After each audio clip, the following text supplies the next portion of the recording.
What up guys, welcome to another tutorial. Today I'm going to be teaching you how you can achieve 4 different camera angles with only shooting once. Perfect for a run and gun situation. Stick with me, roll the intro.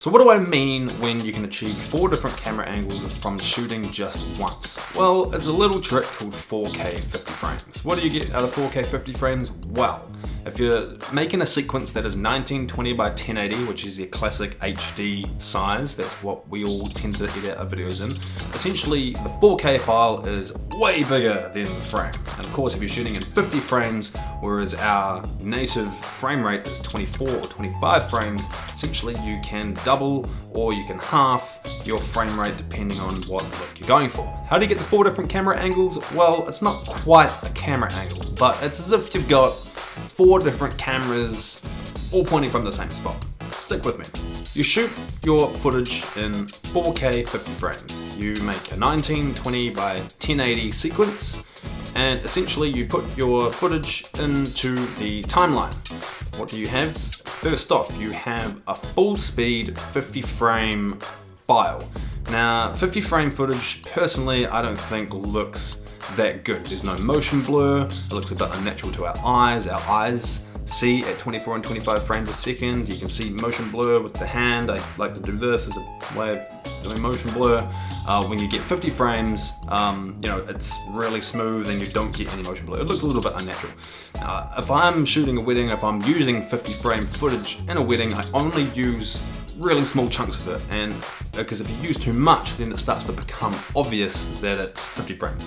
People that don't make videos aren't quite familiar with this, but they know something is wrong when they watch your video. They know that it looks a little bit unnatural and it doesn't quite hit the mark of their gaining their emotion. Nonetheless, we do shoot in 50 frames and we do shoot in 4K, but we do shoot in 50 frames is the main thing here. With 4K 50 frames, you get 4 options. You get full frame, normal size, scaled down rather to the frame size, and normal speed at 50 frames. That's 1.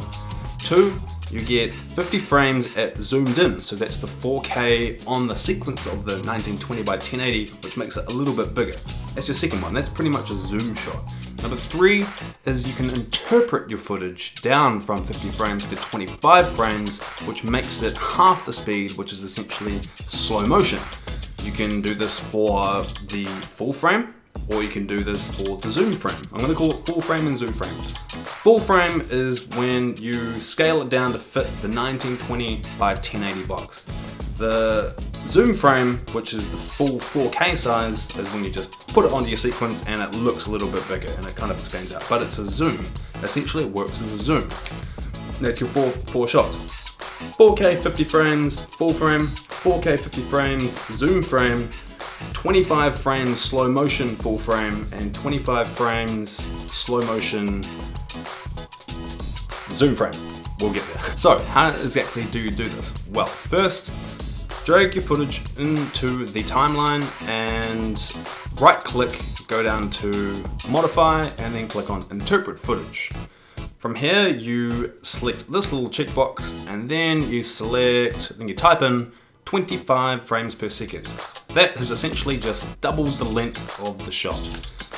What you can do if you want to just use a 50 frame sequence, you can just copy it and then use the native frame rate that it's at. Like I said, it looks a little bit unnatural when you first shoot it, but if you're using just chunks of it, yeah, people don't really sort of pick up on it. So it looks normal, it looks natural, especially when you want some full speed stuff in there. You know, you're not always wanting slow motion, although most of my videos, probably like 95% of my wedding videos have slow motion because it just looks a bit better. But that 5%, I do want that 5%. That 5% does add a little bit more kind of real time to it. I'll show you a little snippet of the moment that people have been questioning. So I had a few people come up to me and ask, how the hell did you shoot the haka sequence like you did? Well, I was the only one filming there, and I managed to use this 4-shot rule that you can get out of the 4K 50 frames. So I'm going to show you the snippet now, check it out.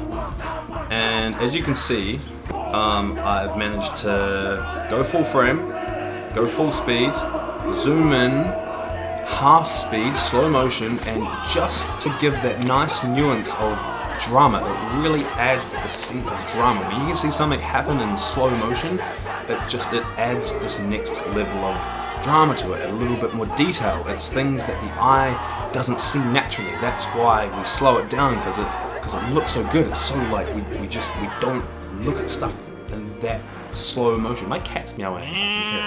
Let's not get distracted. The main principle here is that you can get 4 different shots, 4 different types of shots out of just shooting once. I think this is such a brilliant addition and brilliant rule, and to use, especially when filming weddings. I think it gives you so much more to work with, so much material to work with, so many more shots to work with by just shooting it once. And especially in a moment like the haka, where it was only going to happen once, I really needed to nail and make sure that I filmed it in a way that would keep it interesting and that would keep it cinematic. If you're not shooting weddings and if you're not using it now, I suggest, when it comes to dire situations where you've only got one opportunity to capture it, 4K 50 frames is freaking awesome. It gives you so much more to choose from and adds so much more drama to your shot and to your video if you do it properly.